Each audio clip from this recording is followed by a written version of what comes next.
how it's run. We have a lot of good information. Let me thank the staff. They have really done an excellent job in a short period of time pulling this all together. It's information we all need to see, hear. We're all aware of it, but having it in a concise form and being able to have it presented is a great thing. And I will turn the meeting over to Vice Chair Kivett. Let us pray. Dear Heavenly Father, we thank you for this wonderful day and the opportunities that it brings. Lord, we ask you to give us the wisdom and understanding as we go about the county business.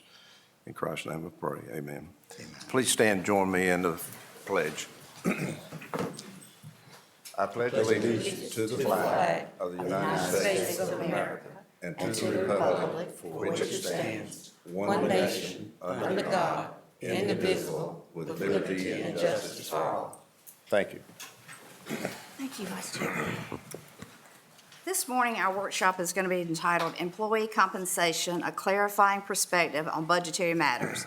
The staff has prepared a presentation to provide budgetary information on the county's current financial condition and challenges, our human resource concerns and data, and some clarifications to information currently circulating in the public.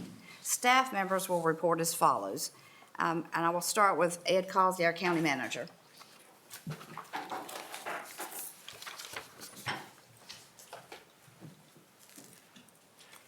Good morning, Madam Chair and Commissioners.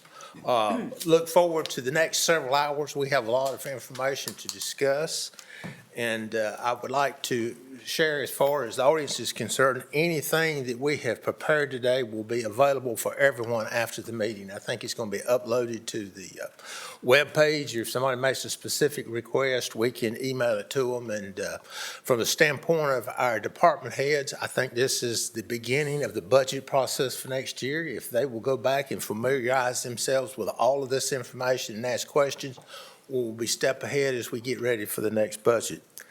I would like to start in your book, and it's under tab 1, and it is the introduction. Our country and Sampson County have entered perilous times because of inflation, supply chain issues, and the remnants of the pandemic. From the county's perspective, we can add a declining population and the current challenges of agriculture to the mix. Fortunately, because of years of hard work and vigilance, our financial position is sound. Moving forward, we must assume that the stated concerns will have an effect unless we maintain our vigilance and understand all challenges and the unintended consequences of how we address these.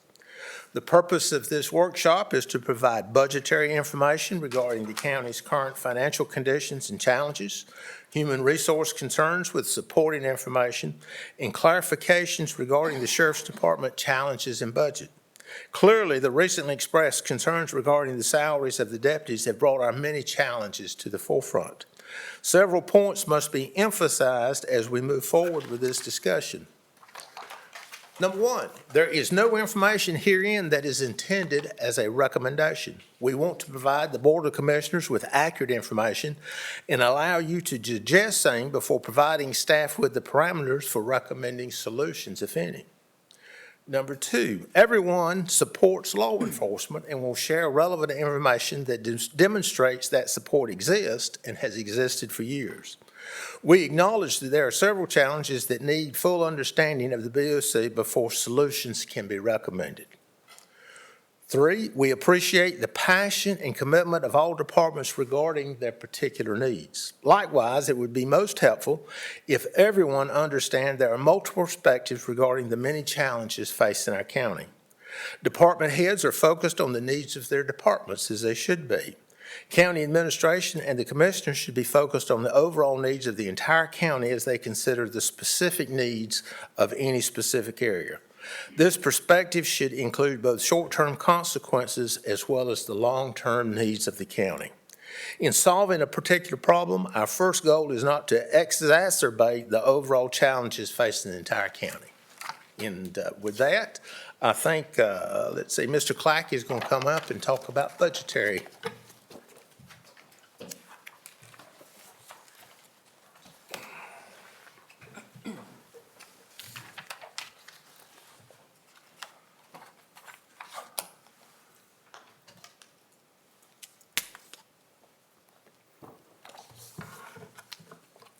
Good morning, everyone. Morning. If you'll turn to tab 2, we'll get started with understanding basically our budget process. We'll start with understanding the restraints of budgeting. Budget is a year-round process. During the year, our department heads monitor their respective budgets to ensure that they are staying within the budget approved by the board. The work to create the recommended budget starts in February. Department heads receive budget workbooks, and a budget work session is scheduled by the board. The work session allows the board to hear from department heads and our funding partners about their anticipated needs. The county requires all budget line items to be fully justified. We do not start from a base budget and add inflation. This process allows us to compare the cost of items between departments and make changes as necessary. For example, if we find one department says they can buy paper for $30 and another department says they're paying $60 for a case of paper, that would be one of the things we would make changes and adjustments for in the recommended budget to be presented to the board. Department heads must also estimate the amount of fees that they expect to collect and determine if rate adjustments are needed. All budget estimates are reviewed for reasonableness and compared to historical data. Unplanned expenditures or reduction in revenues that are material affect the budget in the following year. It is always best when we take the time to fully estimate the effect that any new expenditure will have on subsequent years. For example, during the year, situations may arise that have a significant impact on future budgets. In fiscal year 21-22, we had several such situations. In October 2021, the board agreed to add 6 paramedics and purchase an additional ambulance. The effect on the following year's budget was an increase of $688,000. Also in October 2021, the board increased the pay for detention officers by 10%. The cost for the following year was estimated to be an additional $197,000. In December 2021, the board granted an additional 5% COLA to all employees except detention officers. The total cost of this for the following year was $1,254,000. These 3 items totaled $2,385,000, which was an increase to the following year's budget before any cuts could be made. We do occasionally receive an unexpected windfall of revenue. We did have one such situation in fiscal year 21-22 when we began receiving Medicaid hold harmless payments. In your book, Medicaid hold harmless payments are explained further, and I won't really go into that detail now, but it is designed to be a recurring revenue that you earn if certain conditions are met. The total amount that we received for 21-22 would have been $493,000. With this new revenue, we included in the fiscal year 22-23 budget $450,000 additional dollars. And $450,000, for your information, is just shy of 1 cent on the tax rate. We have received in this year subsequent information about the Medicaid hold harmless, and based on the latest calculations by the state, this revenue will not come in at the estimated amount. We're going to recognize a shortfall in this year, which we do not think will be material, but it could result in us completely having to eliminate that revenue next year based on the information we receive going forward.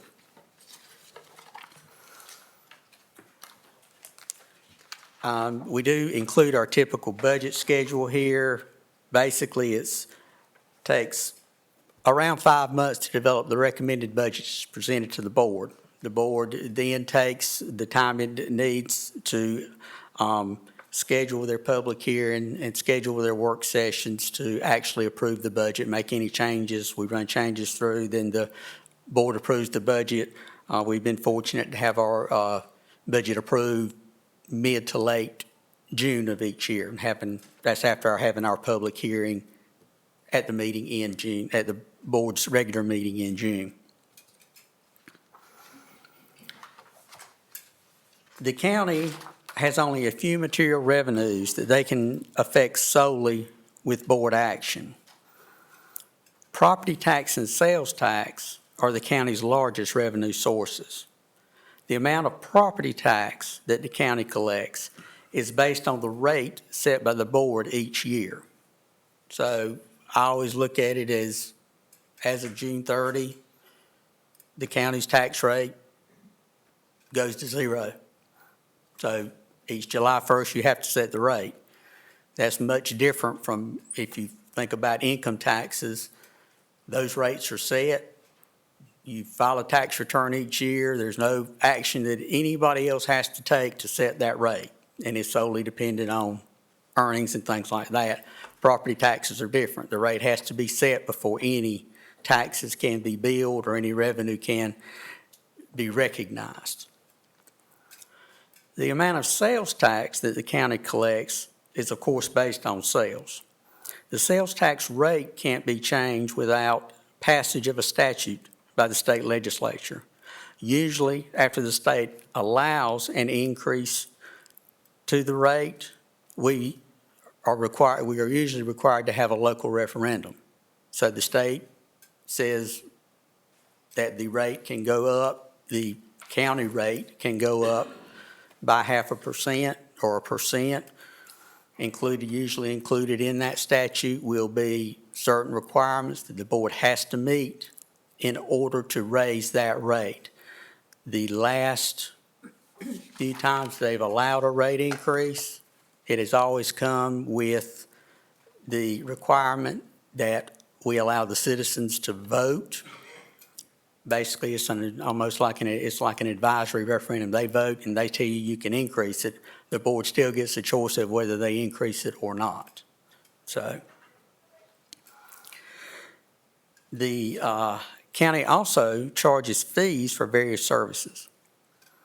The fee charged by the county for housing federal prisoners, for instance, is not subject to change by the board. It must be negotiated with the federal government. There are also other fees that may be changed by the board, and there are still others that are subject to limits imposed by the state. Permits for building and things like that, those rates can be set by the board. Some of the fees, for instance, that the Register of Deeds charges, there are certain statutory limits set on those fees, and it's just like that's the rate it's going to be until we change it, and then we can recognize additional revenue. So some of these things are solely based on how much business we do versus what rate we can charge. The county has a savings account, and we refer to that savings account as fund balance. It is one of our largest sources of revenues. We can take from or appropriate our fund balance. But we must remain cognizant of the fact that once this money is spent, it is forever gone. Even a small expenditure of fund balance can take many years to replace. There are limits to the amount we can appropriate because of LGC requirements and cash flow considerations. Each year, we appropriate fund balance in order to balance our budget. We usually don't spend this appropriation because of employee turnover and good budget practices by our department heads. Development of the recommended budget is a several-step process. Once the manager and I have gone through all the department requests and made changes, we estimate the changes to the overall budget and create a summary of those changes. We also do this with revenues. One of the last pieces of information that we receive is the estimated tax base. We calculate what 1 cent will generate, and for fiscal year 22-23, 1 penny generated $498,095. After we know how much we expect to spend and how much revenue we expect to receive, We take the difference and apply the penny on the tax base to come up with the tax rate. Depending on the rate yielded by the calculation, further reductions in budget and/or an additional appropriation of fund balance are usually required.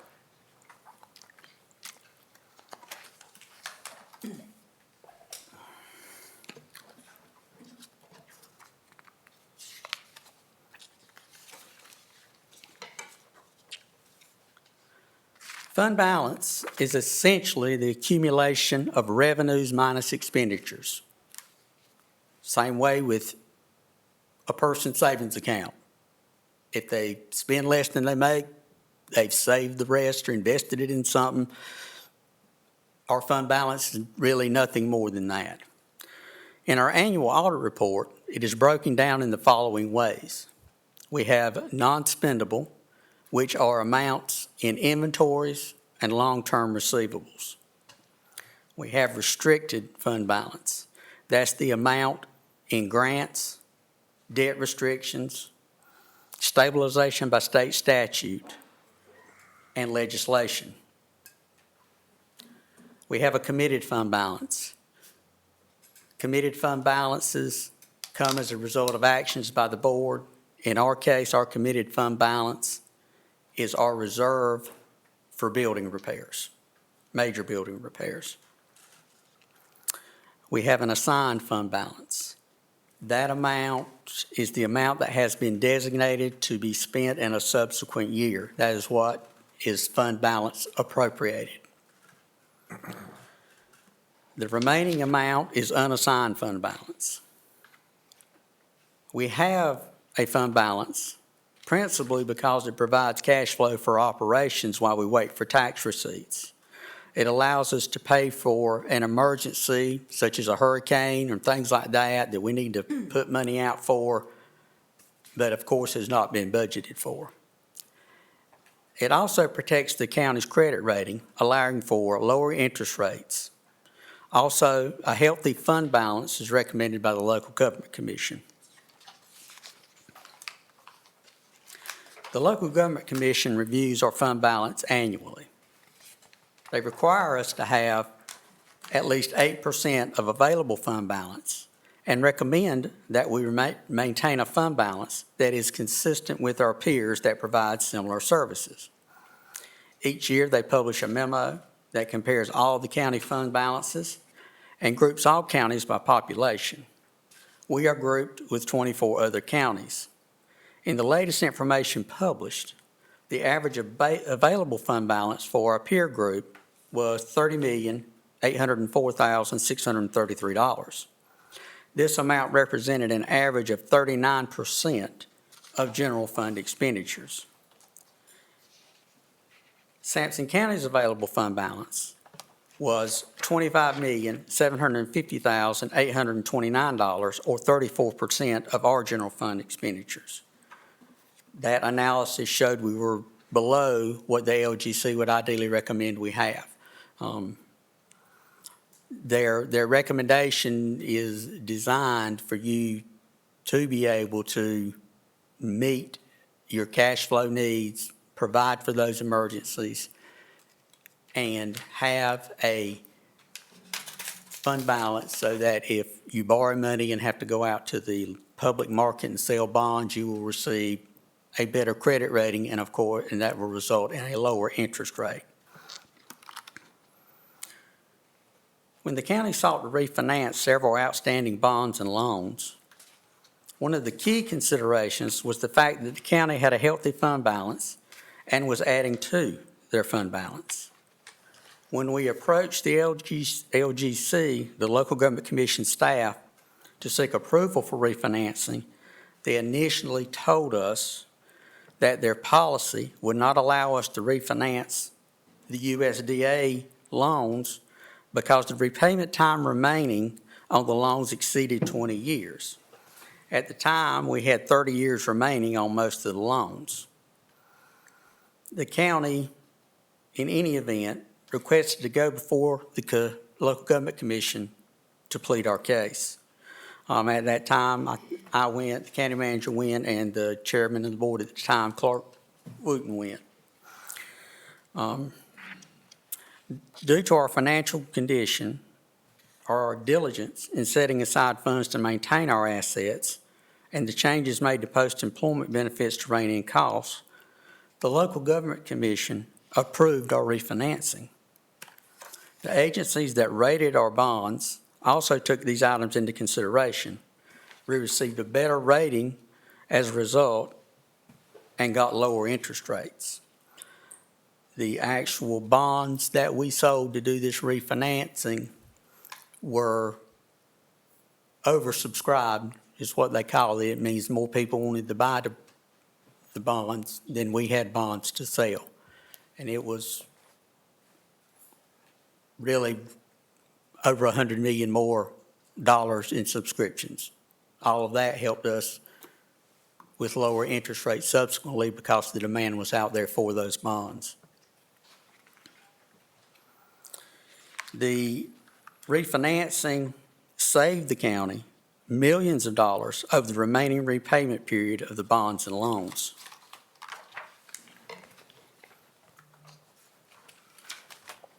I want to remind everyone that our fund balance is essentially our savings account. Each year in our budget, we show an appropriation of fund balance. This allows us to balance our budget. A balanced budget is a requirement of the state. We have to present, the manager has to present you with a balanced budget. When you adopt a budget, it has to balance. Fund balance allows us to make up those what are designed to be very small differences so that you're not raising the tax rate a penny or two each year or lowering it a penny or two each year based on what the expenditures come in at. If we actually spend this appropriation, then we have taken money from savings and it's gone. There is a difference between spending your savings, or in our case, our fund balance, to replace a roof, and spending it on a cost of living adjustment for employees, or another expenditure that may be recurring each year. If you put a roof on your building for $1.5 million, you spend the money once and the expenditure goes away in future years. This will allow you to replace your fund balance over a shorter period of time. If you spend $1.3 million or million, whatever it is, on a cost of living adjustment for employees, then you will be spending that amount going forward. If you do this solely with fund balance, your savings will quickly go away. Same thing for any individual that uses their savings account, start making a car payment. Might be absolutely had to have a car or whatever, but if they continue to make that payment month after month out of savings, your savings will go away. The only way to avoid this is to find additional revenues. In our case, those additional revenues usually include a tax increase or cut other expenditures, which will most likely include any significant cut would probably include a cut to services, a reduction in services, if not a complete cut.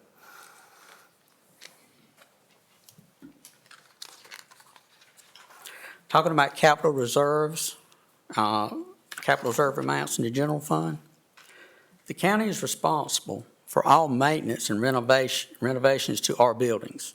We are also responsible for major repairs and renovations on public school and community college buildings and grounds.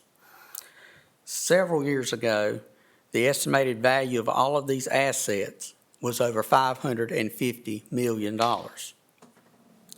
The funds to meet this obligation must be appropriated by the county. For the public school assets, we use an article of sales tax that is dedicated to school capital needs by the legislature. We receive it, but we have to set it aside for school capital needs.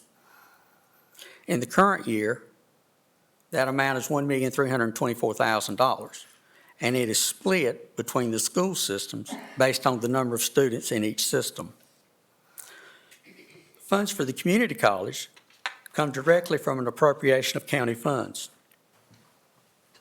Currently, in the current year, there is no appropriation for the community college's capital needs.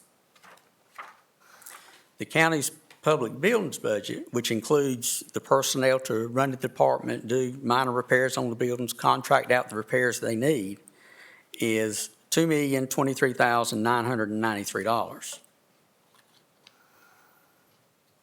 In fiscal year 2012-2013, the county recognized the need to begin setting aside funds to make major repairs to facilities. Since then, we have set aside a total of $4,205,000. This amount is divided between the school systems, community college, and the county. Our goal was to set aside $910,000 each year if it is not otherwise needed to complete a major repair. In the current year, this set-aside was cut to zero. We didn't put any money aside for these. We have money, but we did not add to it.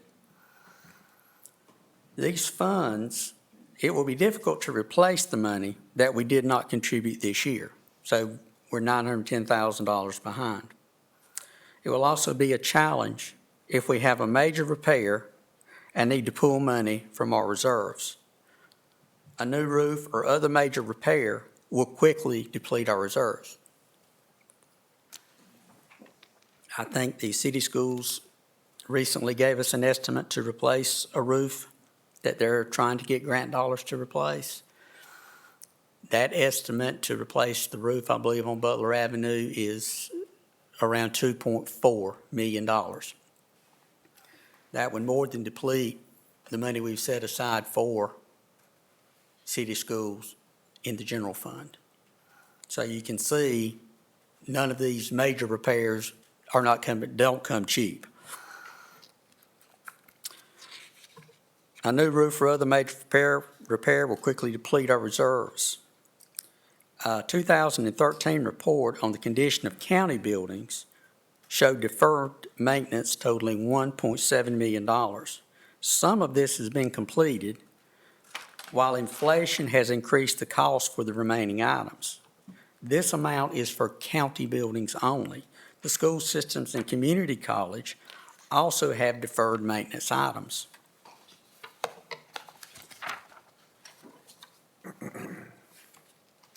The county and city schools also have another reserve.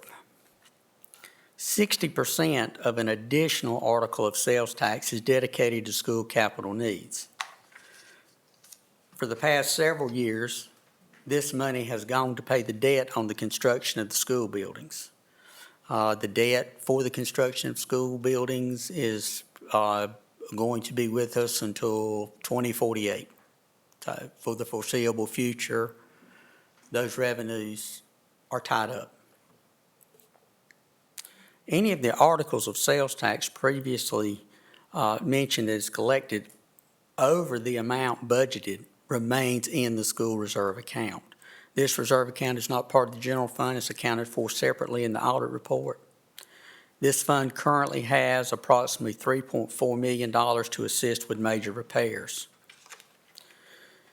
There is very little added to this reserve each year. Once this reserve is spent, there will be hardly any funds in the account until the debt has been repaid, which, as I said, would be around 2048. Except for grant funds, the county has wide discretion in how funds are spent. Our annual budget includes a contingency amount of between $300,000 and $500,000. These funds are for unforeseen costs that occur during the year. In the past, we have spent that money down pretty much all of it. There have not been many things that have not taken that money, so we've got a lot of things that really haven't been budgeted for that we had to pay. The county has also received an allocation from the American Rescue Plan Act. The board approved a plan for this funding, which included money for water infrastructure, providing broadband service to underserved areas of the county and paying a premium pay in the amount of 2.1% to all county employees. We also have some funds that have not yet been allocated. I think the amount is around $2 million, and we're not allocated to anything. We continually review the allowable uses of these funds. One thing that they continually tell us that you cannot use the funds for is to actually pay debt service. If one of the other things you can't use it for, if you were behind in making payments to your retirement system, if we had such a system, we couldn't put $1 million there to bring us up to being fully funded. For us, it would be something like our special separation allowance. We were behind in funding it, we couldn't catch it up with this money. We'd have to do something else. One of the other revenues that is received, and this one is treated like a grant. It's not really a specific grant allocation, but it's federal asset forfeiture funds. These funds are sent to the Sheriff's Department by various federal agencies for their work with federal authorities and other jurisdictions on cases. A lot of times it's drug-related. DEA is one of the big contributors to these funds. These funds are deposited into a separate bank account. The funds can only be used by the Sheriff's Department with the approval of the Board of Commissioners. The board must appropriate the funds before any expenditure can be made. As finance officer, I cannot make any payments without sufficient unencumbered funds being available for the expenditure. So I could pay for things out of their budget, but once they reach zero, nothing else. So that's why we use purchase orders, things like that, to create obligations, so we know going forward what people have outstanding. Except for grant funds and funds restricted by the state, all revenues earned by departments can be used at the board's discretion. Departments occasionally earn more revenue than they estimated in their budget. This revenue may be expended in the fiscal year it is earned at the request of the department and with the approval of the board. Revenue that is earned above the amount budgeted and not expended flows into the county fund balance and remains there until appropriated by the board. We don't keep up with the amounts by department on our records, nor are we required to. Except for the water department, no other county department earns more revenue than they spend each year. If this happens in other departments, then the excess would go into the fund balance and be available to pay expenditures in future years.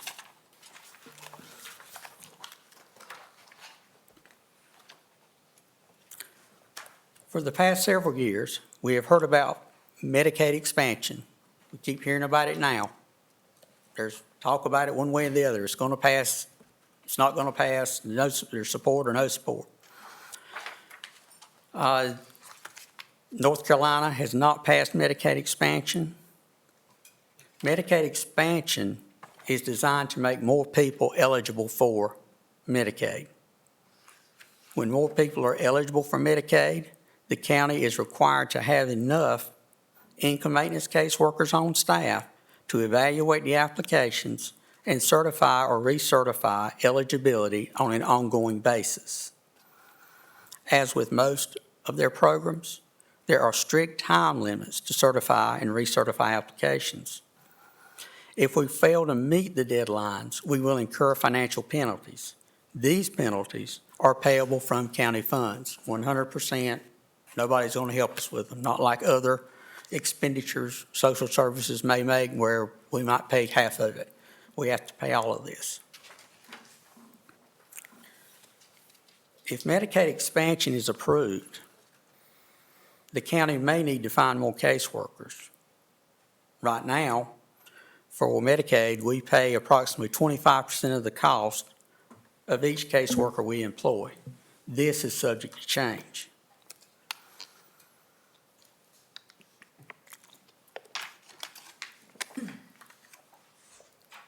Also, going further with Medicaid, the state is currently in the implementation stages of Medicaid managed care. That's Medicaid transformation. We have started to see some of the effects of this on our non-emergency Medicaid transportation program. Our revenues for this program decreased last year, and we expect them to further decrease this fiscal year. Based on an analysis by the transportation director, we can expect revenue from non-emergency medical transportation to drop by approximately $152,000 or 16% when all trips fall under managed care. These funds are important to the transportation program and allow them to operate routes throughout the county. These funds also help pay for Department of Aging programs. Let's talk about inflation and supply chain challenges. The most current figure for inflation shows an annual rate of 8.5%. The county continues to experience increased prices for items and longer wait times. The vehicles that we ordered for the transportation department have gone up in price by approximately $25,000 each. And the wait times have been pushed back approximately 18 months. Vehicles ordered by the Sheriff's Department last fiscal year have not yet been received. They've been delayed. These delays, the result of these delays will be an increase to our maintenance costs. We're keeping the older vehicles on the road. It's going to cost us more to keep them on the road. So we can expect to see those costs increasing. Grant funds. Sampson County benefits from various federal and state grants. For example, our emergency services facility is being built using 76% grant funds and 24% loan funds. The loan, of course, will be repaid with county dollars. That's our part. The loan stretches for as long as the loan's outstanding. It'll be an appropriation of county dollars that pays that loan amount each month.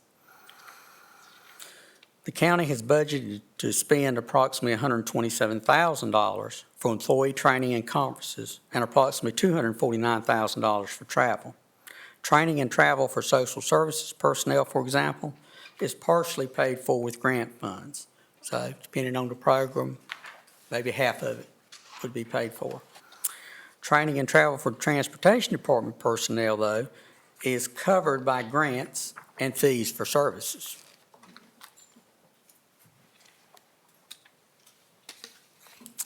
County indebtedness. County borrowed money for the construction of school buildings and county facilities. The county also recognizes a significant liability related to pension and other post-employment benefits. As of June 30, 2021, the county owed a little over $106 million for loans related to buildings and equipment. The liabilities related to pension obligations and other post-employment health benefits amounted to approximately $14 million. Of that amount, approximately $11 million was for other post-employment health benefits. Other post-employment health benefits is the health insurance for eligible retirees and current employees eligible for the benefit. As part of the implementation of the pay study that was completed in 2015, the county changed the eligibility criteria for other post-employment health benefits. This change capped the number of eligible employees. As a result, our annual cost was reduced. In the actuarial study of the plan completed prior to the change, the county's annual cost was calculated to be $2,185,000. In the first year after implementation, the annual cost was calculated to be $1,165,000, a reduction of $1,020,000. And remind everybody that's the annual cost. It's the amount, if any pension plan that an actuary says you should be setting aside to be sure you've got the money to pay the benefits owed currently and the benefits you will owe as people retire. In fiscal year 2021, the county paid approximately $9.5 million in principal, interest, and administrative costs related to the debt. Of that amount, approximately $6.8 million was from appropriations of property taxes. On the next page, you will see the outstanding balances on the bonds and loans for school and county facilities and equipment. That's just a list of what buildings are financed and how the loans were closed and how everything's divided up. If you'll note on there, the emergency services facility, we did borrow $7.7 million. We subsequently received a state grant that will allow us to reduce that amount to $4.2 million. That will leave us, of course, that at $4.2 million will be what is outstanding for, I think, 15 or less years, depending on how we refinance it. So around 15 years will be the end of that particular debt. Most of these other debts are included in bond issues that will not retire before about 2048. They'll go down, but the annual payments will go down, but the debt won't fully be retired until about 2048 for most of this.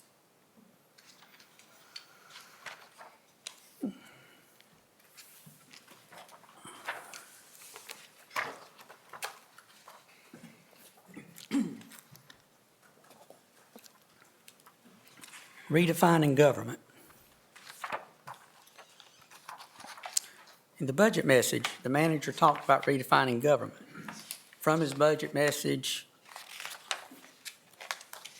in his budget message, he said if the board chooses to redefine government by reducing services, it will be challenging to accomplish without closely reviewing the larger departments and groups receiving significant tax support. The county spends money on several different functions. Our largest is public safety, followed by human services, education, debt service, general government, economic and physical development, culture and recreation, and finally, environmental protection. There are some departments that are fully or partially paid for with grant funds. For example, our social services total budget is $16.3 million in this fiscal year, and the county's portion after fees and grants is $6.3 million, or 38% of the total. The county portion, for our purposes, is referred to as net tax support. The Sheriff's Department and Detention Center budgets total $14.2 million, and the county portion, or net tax support after fees and grants, is $10.9 million, or 77% of the total. With approximately 31% of our operating budgets being comprised of salary and fringes, any significant budget reductions will include positions. Services that are currently provided will probably change. We do have some choice in how services are provided. For example, if we take personnel from the inspections department, then permits and inspections will most likely take longer. There are other departments where a reduction in personnel may increase our cost. For example, if we reduce the number of staff in social services, then we will be taking more time to determine eligibility for services. If we take more than the time allowed by the state, then the county will be paying penalties for the delay, thus reducing or eliminating any savings. Also, for example, if we reduce positions in public safety, that may result in longer wait times for deputies and ambulances. There are services that the county currently provides that we're not required to provide. Some of the things we are not required to include, not required to provide, include recreation opportunities, an exposition center, libraries, economic development, or an animal shelter. That's not meant to be an all-inclusive list. As previously mentioned, the county was setting aside approximately $900,000 to pay for major building repairs. We also set aside $120,000 to pay for the next property revaluation. And revaluation is a program that is required by state to be done be completed at least every 8 years. It usually starts 24 months prior to the time the new values take effect. In this fiscal year, we cut those items to zero. We are currently using these funds to pay operating costs. We will continue to need these funds for operations unless we make deep cuts or raise additional funds. And with inflation at a 40-year high, it will be extremely difficult to absorb additional cost in next year's budget. We don't believe that our revenues will increase enough to offset the increased costs for services, increased costs for the services that we are currently providing. It appears that a property tax increase will be necessary and/or a reduction in services will be necessary to keep the county from using fund balance, dipping into savings to fund ongoing operations. In summary, whether we are redefining how we provide services or simply making cuts to operations, we must be cognizant of the short-term and long-term effects our actions will have on the future of Sampson County. There's a table on the following page that talks about budget tax support. The table is presented in descending order. It is the information from the 22-23 adopted budget. It does not include any changes that have been made subsequent to the adoption of the budget. And the board has made some changes to the budget. It shows you the expenditures. The revenue budget are all those revenues generated by the department. The difference between those two is the net local tax support.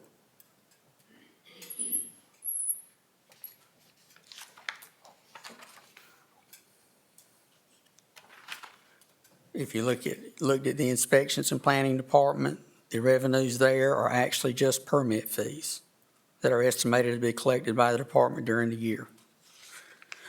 The list only includes those departments that receive tax support.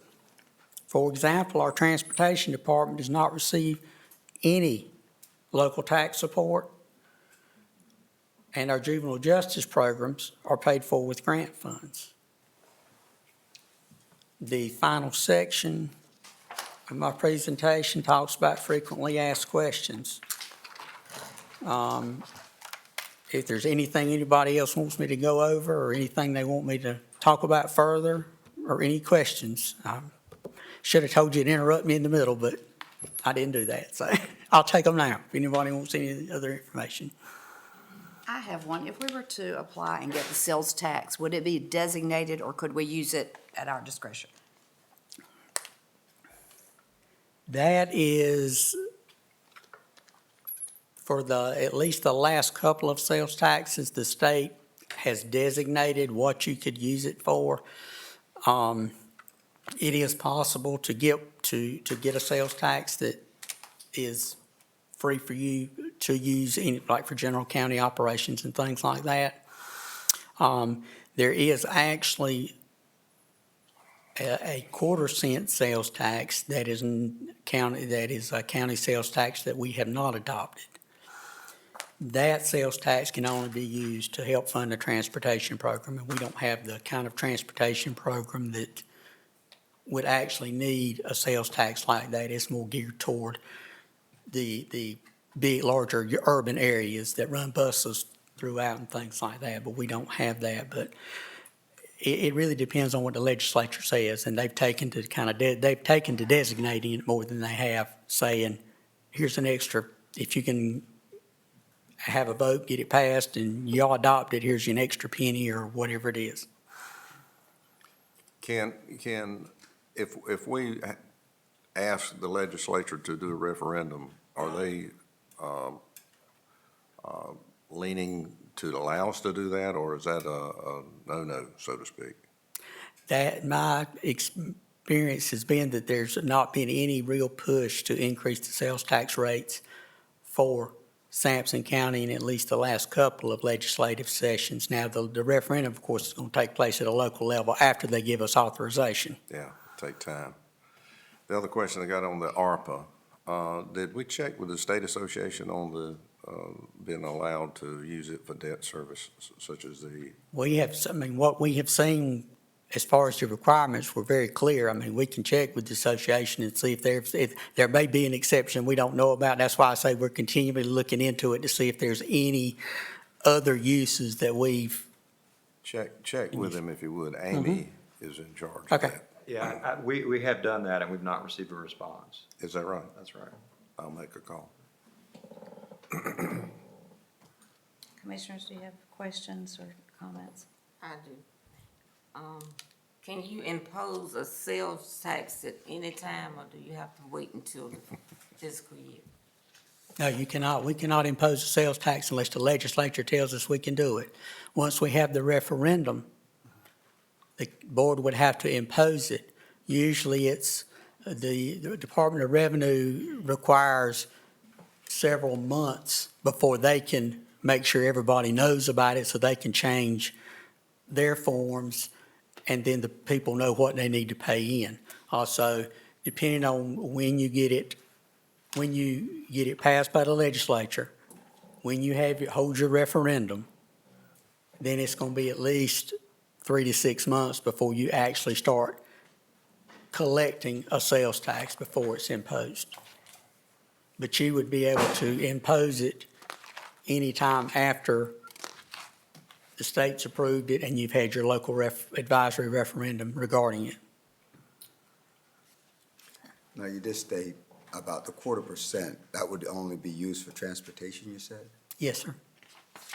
Yes, sir. Question I have too is on the school debt, you said in year 2048, That's when our last largest bond is paid off in about 2048. and what is the mortgage requirement by our budget each year in that with the schools? Do you know what that number is? Say that again? How much is the mortgage each year for the school? Broken down to school, you got a total of what? It's not by school, no, it's just broken down but for schools. I mean, the bonds all consolidated, the school debts into a single debt. I mean, I can find it, but At one time, it was $8 million a year. Has that been reduced? it's been reduced some because because of the way bonds are paid down, of course, it's gone down. Yeah. Um, Well, $8 million correlates to about 17 cents on the tax rate. Now, part of that is paid for with lottery money, and part of it is paid for with sales tax funds. Of the 8 million. Of the 8 million, yes. And what percentage would that be roughly? Well, the county pays about, of the current year, the county's paying about $4 million related to those debts. Okay. So that's going to be somewhere around 8 cents on our, Yes, sir, it's significant, yes. I mean, the amount the county puts in for that, I mean, for all the debt is $6.8 million yeah, that the county's putting in. right. So But for the school alone. school alone is going to be the lion's share because that's the lion's share of the debt out. $77 million is what's outstanding for the school systems. And that's the public school systems, county and city schools. And at the time they made that decision, the lottery money was kicking in, and there was some other money kicking in that's been taken away, is that correct? When we originally did the model to do this funding, the lottery was, of course, not quite yet. It was on the schedule to be addressed, but had not yet been passed. At the time, what the board agreed they were going to do in order to fund this based on what we thought the debt would be, and it would have included the schools and some of these other buildings, but it was mostly the schools. The board agreed that over a 5-year period, they would raise the tax rate by as much as 30 cents in order to build these schools. And I think that was just for schools. Subsequently, and of course, as part of the resolution, they said should any additional money come along, such as the lottery money, that would go to pay the debt, and it would reduce dollar for dollar what the county put in. We proceeded with the financing and everything. The lottery money did come to pass. The estimates we were provided with for lottery money amounted to about, the first payment would have been about, full year's payment would have been about $1.4 million, if I recall correctly. And it would grow each year. And we all know the lottery's gotten bigger and bigger, and more money is flowing into the lottery each year. So that was going to be good. We were going to reduce what the county put in. That reduced that 30 cents down to 21 cents, the estimate that taxes would need to be raised. Now, subsequent to all of this, the state changed how lottery money was distributed for schools. They changed the formula completely. They capped the total amount they were going to allow to go into the school capital fund, and they changed the distribution. Since we're a low wealth county, we got an additional distribution that almost doubled what we get from the way they were distributed to start with. They started with a ADM distribution, number of kids in each district, gave you a corresponding amount of money. Then if you were a low wealth district, they had another pot they set aside to give you money out of that. So we were getting worked out to be about twice as much as we get on an ADM basis. Now they capped the total going into the fund. They said we're only going to distribute it on a student population basis. So the 1.4 million we might have gotten for a couple years is now around $800,000. So we got no growth. We're getting no growth. Our student population, as far as the calculation is concerned, ours is going down, but I think a lot of others are going down too. So I don't know if we've moved on to percentage basis, but our student population, like others, is going down. And we've recognized less money, so we had to kick in more to make up that difference. The other thing that cost us money was when the state took over paying the non-administrative portion of Medicaid. At that time, in exchange for that, the county had to give up certain sales taxes. And they changed the way one of our sales taxes was distributed. So we had what is a half cent on the sales tax, a half penny of sales tax that was being distributed on a statewide basis based on your population. A half cent distributed based on population is almost twice as much as a half cent that's distributed to your county based on sales in your county. That was one of the sales taxes we were using to pay the debt that I talk about in here, that 60%. That's why you see that was about $1.8 million, whereas 30% of the sales tax distributed on a statewide basis is $1.3 million. So The reason I bring it up, because that impacts the money that we have, the local money that we have to spend to pay for our services. yes, it did, yes, and it continues to, yes. And the state seems to keep moving the goalposts.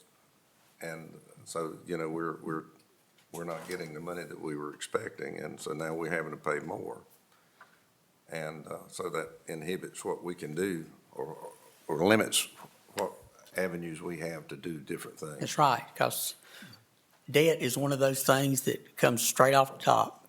Whatever the payment is, that's what we have to budget for. I So, noticed the federal if we- government didn't include us in that $10,000. Debt forgiveness. I wish, they're not gonna help us, not gonna help us anyway, excuse me. Anything else? Thank you. Anything else? Well, Mr. Clark, we certainly appreciate your presentation. I can attest to one thing, you know your numbers. If there's a question about the budget, you can get a true, correct answer from David. He is a master of the facts. Thank Thank you. you. Yeah. Okay, at this time, we're going to move forward with Nancy Dillman, our HR Director, and she is going to talk about our human infrastructure challenges. Madam Chair, may I interject? You might want to take a 2-minute stand-up break. That is your choice, of course. And we do I that. was thinking Good that. point. Okay.